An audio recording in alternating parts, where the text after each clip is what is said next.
কোনো কীর্তনিয়া বলতে পারে না দাঁড়িয়ে গান গাইবো কীর্তন গাইবো, তার সামর্থ্য নাই, ক্ষমতা নাই। কারণ এই অহংকারটা একদিন ধ্রুব মহারাজের হয়েছিল, প্রহ্লাদের হয়েছিল। 5 বছর বয়সে কৃপা পেয়েছে। আমার মতো বড় ভক্ত আর কেউ নাই। কীর্তনিয়ারা যদি বাবা এই ভাব নিয়ে হরিবাসরে দাঁড়ায়, তার কীর্তন গাওয়া বা শোনা দুটোই বৃথা হয়ে যায়।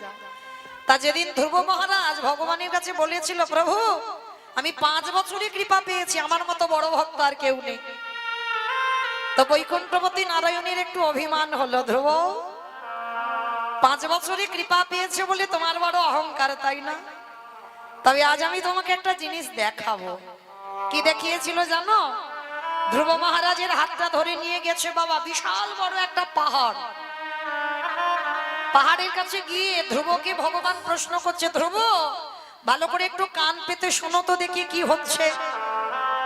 তা ধ্রুব যখন পাহাড়ে কান পেতেছে, কে যেন ওর ভিতরে বসে বসে কৃষ্ণ কৃষ্ণ কৃষ্ণ কৃষ্ণ কৃষ্ণ কৃষ্ণ কৃষ্ণ হে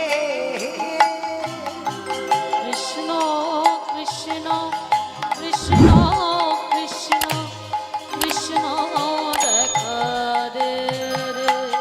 ধ্রুব যেই না কান পেতেছে, ভিতর থেকে কৃষ্ণ নামের প্রতিধ্বনি বাজছে। ধ্রুব মহারাজ চমকে উঠে প্রশ্ন করেছিল, প্রভু এই পাহাড়ের ভিতরে কে বসে বসে নাম করছে?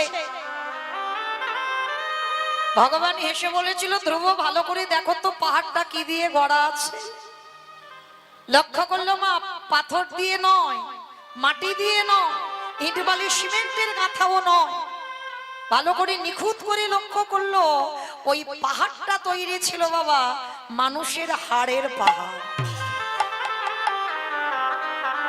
ধ্রুব মহারাজ ভালো করে দেখে বলছে, প্রভু এ তো মানুষের হাড়। কে কে এত বড় ভক্ত যার এত মানুষের হাড় এক জায়গায় রেখেছে? কে রেখেছে?